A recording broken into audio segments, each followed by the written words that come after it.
সুপ্রিয় শিক্ষার্থীবৃন্দ, COVID-19 corona virus মহামারীর কারণে বিদ্যালয়ের পাঠদান কার্যক্রম বন্ধ থাকায় তোমরা সবাই বাড়িতে অবস্থান করছো। আশা করি সবাই সুস্থ আছো।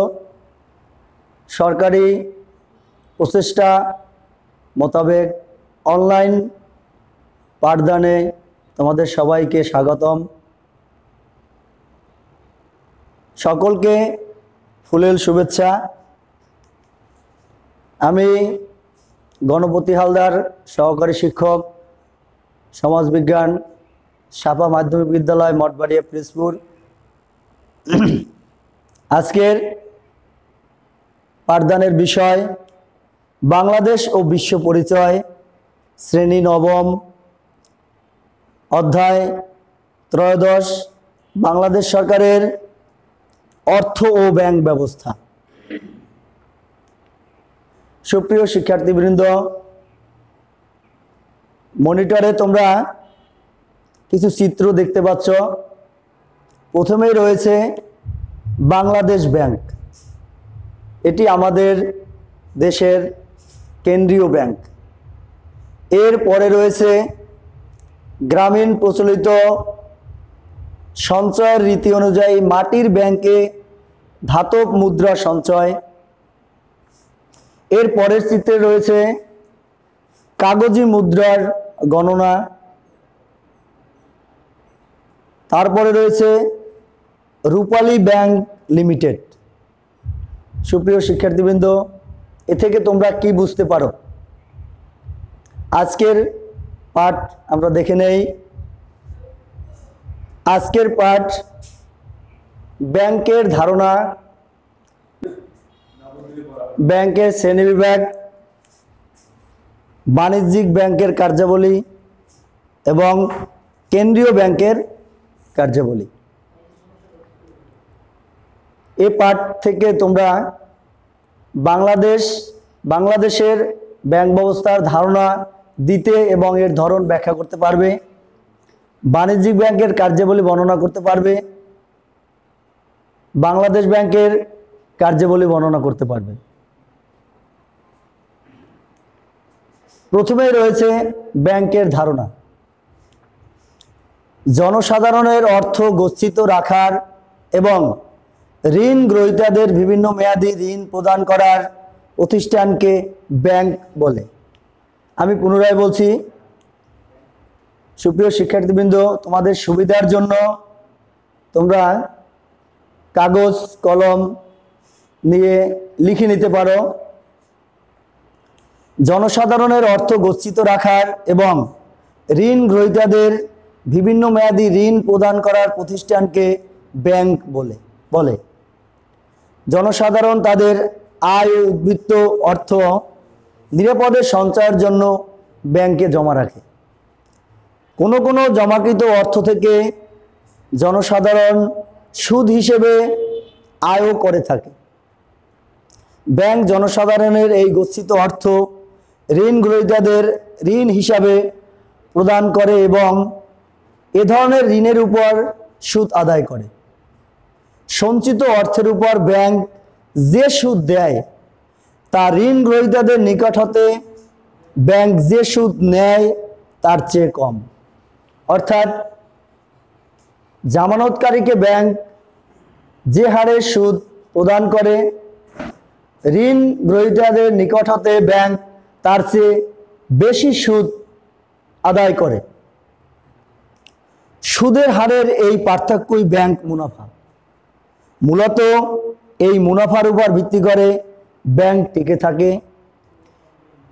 এ কারণে ব্যাংকে ঋণের কারবারিও বলা হয়। সুপ্রিয় শিক্ষার্থীবৃন্দ, আমরা এক কথায় বলতে পারি, ব্যাংক ব্যবস্থা যে কোনো দেশের অর্থনীতির একটি গুরুত্বপূর্ণ মাধ্যম বা অংশ। এখান থেকে পরবর্তীতে প্রশ্ন হতে পারে, ব্যাংকে কেন ঋণের কারবারি বলা হয়? আমরা পরের পাঠে যাচ্ছি। এ পর্যায়ে হলো ব্যাংকের শ্রেণীবিভাগ। উদ্দেশ্য ও কার্যাবলীর ভিত্তিতে ব্যাংক সমূহকে প্রধানত 3 শ্রেণীতে ভাগ করা হয়েছে।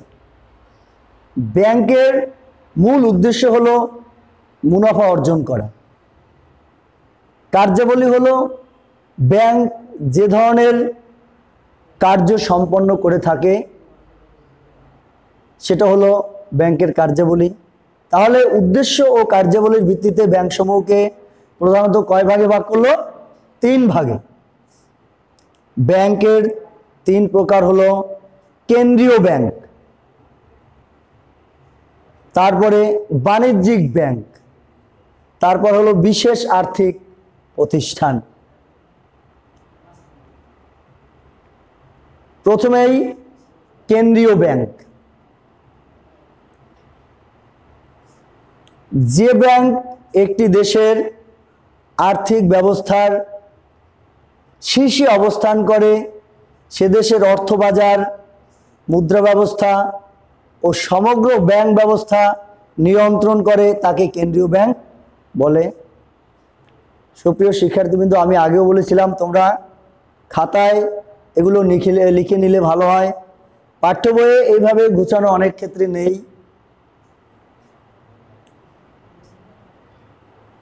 বাংলাদেশের কেন্দ্রীয় ব্যাংকের নাম বাংলাদেশ ব্যাংক। এই ব্যাংক সরকারের প্রতিনিধি ও আর্থিক পরামর্শ হিসেবে কাজ করে। শিক্ষার্থীবৃন্দ, তোমাদের বোঝার সুবিধার জন্য আমি কেন্দ্রীয় ব্যাংকের সংজ্ঞার পাশাপাশি আমি চিত্র প্রদর্শন করেছি। বাংলাদেশ ব্যাংক, এটা হলো বাংলাদেশ ব্যাংকের লোগো। তারপরে এটা হলো বাংলাদেশ ব্যাংক ভবন, ঢাকার মতিঝিলে অবস্থিত। আমরা এক কথায় বলতে পারি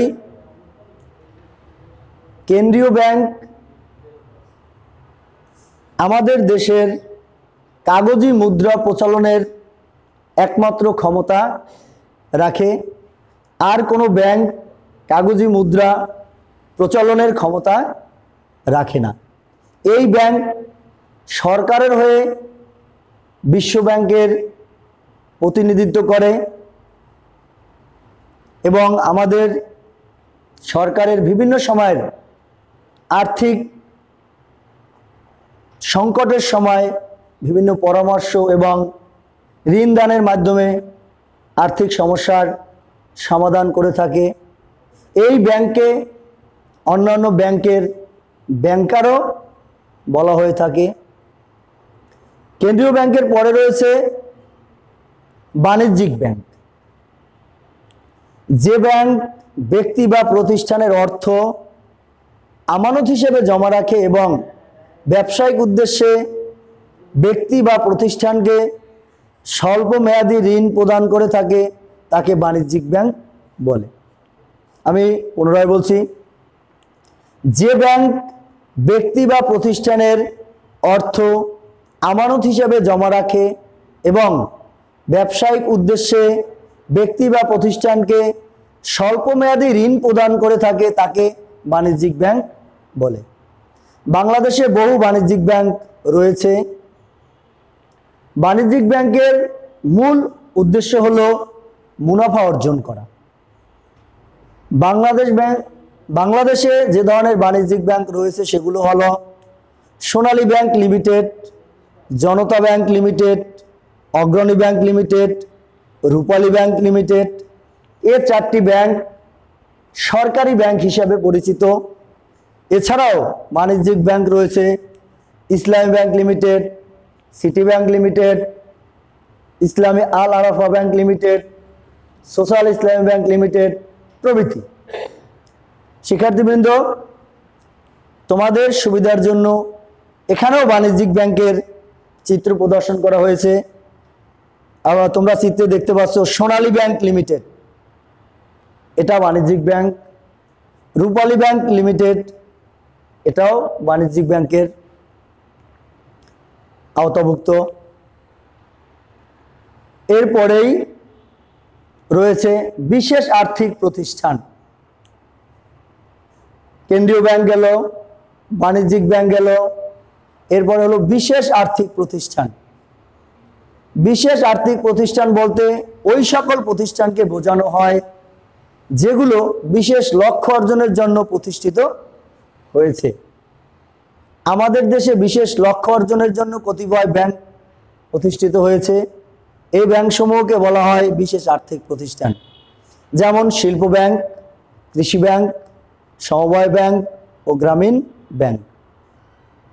পূর্বের মতোই এখানেও চিত্র রয়েছে বাংলাদেশ কৃষি ব্যাংক, এটি বিশেষ আর্থিক প্রতিষ্ঠান হিসেবে পরিচিত। এরপরে এই চিত্রে রয়েছে গ্রামীণ ব্যাংক, বাংলাদেশের একমাত্র নোবেল বিজয়ী একটি প্রতিষ্ঠান তোমরা জানো, সেটি হলো গ্রামীণ ব্যাংক। এর প্রতিষ্ঠাতা অর্থনীতিবিদ ডক্টর মোহাম্মদ ইউনুস। তাহলে এই বিশেষ আর্থিক প্রতিষ্ঠান বিশেষ উদ্দেশ্যে প্রতিষ্ঠিত। যেমন আমরা শিল্প ব্যাংক, শিল্প উন্নয়নের জন্য, শিল্প উন্নয়নের উদ্দেশ্যে যে ব্যাংক প্রতিষ্ঠিত তাকে শিল্প ব্যাংক বলে, এটা একটি বিশেষ উদ্দেশ্যে প্রতিষ্ঠিত। এরপরে রয়েছে কৃষি ব্যাংক, কৃষককে স্বল্প সুদে,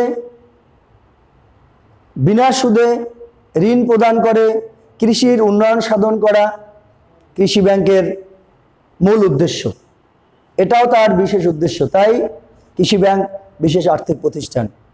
সমবায় ব্যাংক, বিভিন্ন প্রতিষ্ঠান, বিভিন্ন ব্যক্তি একত্রিত করে অর্থনৈতিক উন্নয়ন সাধনের জন্য সমবায় ব্যাংক প্রতিষ্ঠিত, তাই সমবায় ব্যাংক বিশেষ আর্থিক প্রতিষ্ঠান। তারপরে রয়েছে গ্রামীণ ব্যাংক। গ্রামীণ ব্যাংক দারিদ্র জনগোষ্ঠীর অর্থনৈতিক অবস্থার উন্নতি সাধনের জন্য, তাদেরকে ক্ষুদ্র ঋণ প্রকল্পের মাধ্যমে স্বাবলম্বী করার জন্য গ্রামীণ ব্যাংক প্রতিষ্ঠিত। এর মাধ্যমে বাংলাদেশের প্রত্যন্ত অঞ্চলের জনগোষ্ঠীর অর্থনৈতিক স্বাবলম্বিতা আসে এবং আসছে, এই উদ্দেশ্যে গ্রামীণ ব্যাংক প্রতিষ্ঠিত, তাই গ্রামীণ ব্যাংক একটি বিশেষ আর্থিক প্রতিষ্ঠান। এছাড়াও রয়েছে গৃহ ঋণদান সংস্থা, তাদের উদ্দেশ্য হচ্ছে গৃহ ঋণ প্রদান করার মাধ্যমে বিশেষ উদ্দেশ্য সাধন করে থাকে, তাই সেটিও বিশেষ আর্থিক প্রতিষ্ঠান। এ পর্যায়ে বাণিজ্যিক ব্যাংকের কার্যাবলী। সুপ্রিয় শিক্ষার্থীবৃন্দ, তোমাদের খাতা কলম সামনে আশা করি আছে, তোমরা লিখে নাও। পাঠ্যপুস্তকে আমি যেভাবে লিখেছি এভাবে ঘোচানো নেই, তোমরা এই পয়েন্ট আকারে লিখে রাখলে পরীক্ষায় তোমরা পয়েন্টগুলো সুন্দর করে লিখে সাধারণ বর্ণনা দিলে উপকৃত হবে। বাণিজ্যিক ব্যাংকের কার্যাবলী, প্রথমে রয়েছে জনসাধারণের কাছ থেকে আমানত গ্রহণ। বাণিজ্যিক ব্যাংকের অন্যতম প্রধান কার্যাবলী হচ্ছে জনসাধারণের কাছ থেকে আমানত গ্রহণ। বাণিজ্যিক ব্যাংক 3 পদ্ধতিতে আমানত গ্রহণ করে। 1 চলতি আমানত, 2 সঞ্চয় আমানত, 3 স্থায়ী আমানত। চলতি আমানতে গ্রাহক যে টাকা জমা রাখে তা সপ্তাহে বা দিনে কয়েকবার উত্তোলন করতে পারে। এতে ব্যাংক আমানতকারীকে কোনো সুদ প্রদান করে না। সঞ্চয় আমানতে আমানতকারী ব্যাংক থেকে সপ্তাহে 2 বার তার অর্থ উত্তোলন করতে পারবে। এই সঞ্চয় আমানতে ব্যাংক সামান্য সুদ প্রদান করে থাকে আমানতকারীকে। তারপরে রয়েছে স্থায়ী আমানত। নির্দিষ্ট মেয়াদ উত্তীর্ণর পর স্থায়ী আমানতের অর্থ উত্তোলন করা যায়। এর জন্য ব্যাংক বেশি হারে আমানতকারীকে সুদ প্রদান করে থাকে। দ্বিতীয় হলো ব্যবসায়ীদের স্বল্প মেয়াদী ঋণ প্রদান। বাণিজ্যিক ব্যাংক ব্যবসায়ীদের, শিল্পপতিদের, উদ্যোক্তাদের, কোনো প্রতিষ্ঠানকে স্বল্প মেয়াদী ঋণ প্রদান করে থাকে। তাহলে এখানে চাহিদার প্রেক্ষিতে বাণিজ্যিক ব্যাংক শুধু স্বল্পমেয়াদীও নয়, স্বল্পমেয়াদী, মধ্যমেয়াদী এবং দীর্ঘমেয়াদী ঋণও প্রদান করে থাকে। 3 নম্বরে রয়েছে বিনিময়ের মাধ্যম সৃষ্টি করা। নোট প্রচলনের ক্ষমতা, কাগজি নোট প্রচলনের ক্ষমতা কেন্দ্রীয় ব্যাংকের থাকলেও বাণিজ্যিক ব্যাংক বিভিন্ন ধরনের কাগজি নোট ছাড়াও বিনিময় মাধ্যম সৃষ্টি করে, যেমন চেক, টিটির পুনরূপ হলো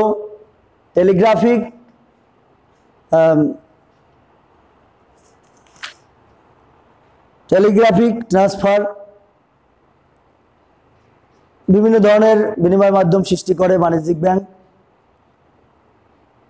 তারপরে রয়েছে বাট্টা ধার্য করে বিনিময় বিল ভাঙিয়ে দেওয়া। বাট্টা হলো ডিসকাউন্ট।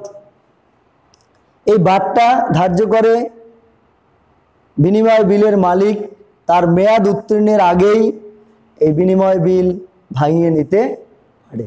এক্ষেত্রে বাণিজ্যিক ব্যাংক অনেকটা অধিক মুনাফা অর্জন করে থাকে। 5, দেশীয় ও বৈদেশিক বাণিজ্যের সহায়তা করা।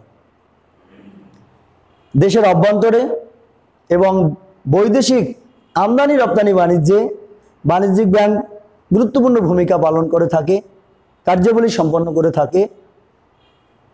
বাইরের দেশের সাথে আমদানি রপ্তানির দেনা পাওনা লেনদেন এই বাণিজ্যিক ব্যাংকের মাধ্যমে সম্পন্ন হয়। 6, নিরাপদে এবং দ্রুত টাকা স্থানান্তর করা। বাণিজ্যিক ব্যাংকের লেনদেন দেনা পাওনায় আমরা নিরাপদে বিভিন্ন চেক এর মাধ্যমে আমরা নিরাপদে করতে পারি এবং দ্রুত এক জায়গা থেকে আরেক জায়গায় মানি ট্রান্সফার বলে যেটা, টাকা স্থানান্তর করতে পারি, এতে কোনো ঝুঁকি থাকে না। 7, রেমিটেন্স প্রাপ্তিতে সহায়তা করা। সুপ্রিয় শিক্ষার্থীবৃন্দ, রেমিটেন্স প্রশ্ন তোমাদের আসতে পারে। রেমিটেন্স কি? রেমিটেন্স হলো বৈদেশিক মুদ্রা, অর্থাৎ আমাদের দেশ থেকে জনশক্তি রপ্তানির মাধ্যমে আমরা জাতীয় আয়ে যে বৈদেশিক মুদ্রা যোগ করে থাকি সেটা হলো রেমিটেন্স। আমাদের এই বাণিজ্যিক ব্যাংকের শাখা সমূহ বিভিন্ন দেশে রয়েছে এবং তার মাধ্যমে আমরা এই রেমিটেন্স পেয়ে থাকি, যেটা আমাদের অর্থনীতিকে অর্থনৈতিক চাকা অনেকটাই সচল রেখেছে। এর মূল অবদান হলো বাণিজ্যিক ব্যাংক। এরপরে সঞ্চয় বৃদ্ধি। বাণিজ্যিক ব্যাংক আমানতকারীকে সঞ্চয়ের মনোভাব সৃষ্টি করে থাকে। বিভিন্ন মেয়াদে সঞ্চয় বা আমানত জমা রাখে। এতে কি হয়? এতে আমাদের অর্থনীতিতে মূলধন সৃষ্টি হয় এবং অর্থনীতির গতি ত্বরান্বিত হয়। এ পর্যায়ে 9, গ্রাহকদের বিল পরিশোধে সহায়তা করা। তোমরা সবাই বাড়িতে যাদের বিদ্যুৎ রয়েছে, টেলিফোন সংযোগ রয়েছে, যারা চাকরি করে সরকারকে আয়কর দিতে হয় এবং অন্যান্য যে সকল ধরনের বিল রয়েছে, এই বিল পরিশোধ করার জন্য বাণিজ্যিক ব্যাংক সহায়তা করে থাকে। 10, মূল্যবান অলংকার, দলিলপত্র প্রভৃতি নিরাপদে গচ্ছিত রাখা। কেউ যদি মনে করে তার মূল্যবান অলংকার, দলিলপত্র বাড়িতে রাখা নিরাপদ নয়, ঝুঁকিপূর্ণ, সেক্ষেত্রে তিনি এই ব্যাংকের মাধ্যমে মূল্যবান অলংকার, দলিলপত্র নিরাপদে বাণিজ্য ব্যাংকে গচ্ছিত রাখতে পারে। আশা করি সুপ্রিয় শিক্ষার্থীবৃন্দ, তোমাদের বাণিজ্যিক ব্যাংকের কার্যাবলী অনেকটাই আয়ত্ত হয়েছে, বাকিটা লিখে রাখছো, সেই অনুযায়ী চর্চা করবে পাঠ্য বইয়ের সাথে মিলিয়ে। এ পর্যায়ে কেন্দ্রীয় ব্যাংকের কার্যাবলী। কেন্দ্রীয় ব্যাংক হলো আমাদের দেশের একমাত্র ব্যাংক। যে কোনো দেশে একটিমাত্র কেন্দ্রীয় ব্যাংক থাকে, আমাদেরও সেরকম আছে বাংলাদেশ ব্যাংক। এখন সেই ব্যাংকের কার্যাবলী কি, কোন কোন ধরনের কার্য সম্পন্ন করে থাকে? এক, দেশের কাগজি মুদ্রার প্রচলন ও মুদ্রা ব্যবস্থা স্থিতিশীল রাখা।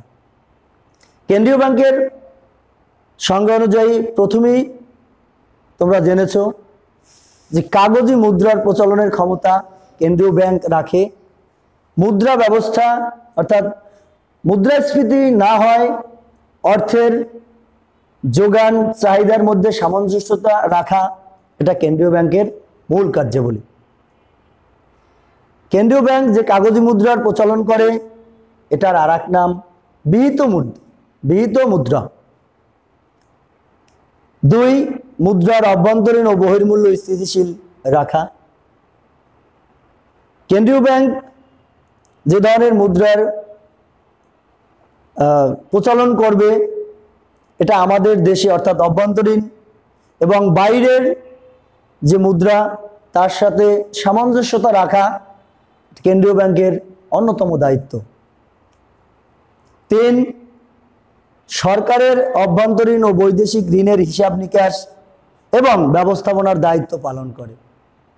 সরকারের দেশীয় এবং বৈদেশিক ঋণের যত ধরনের হিসাব নিকাশ রয়েছে এবং এর মনিটরিং ব্যবস্থাপনা দায়িত্ব পালন করে থাকে কেন্দ্রীয় ব্যাংক। চার, ঋণ নিয়ন্ত্রণ করা। এটা বাণিজ্যিক ব্যাংক সমূহের ঋণ নিয়ন্ত্রণ করে থাকে।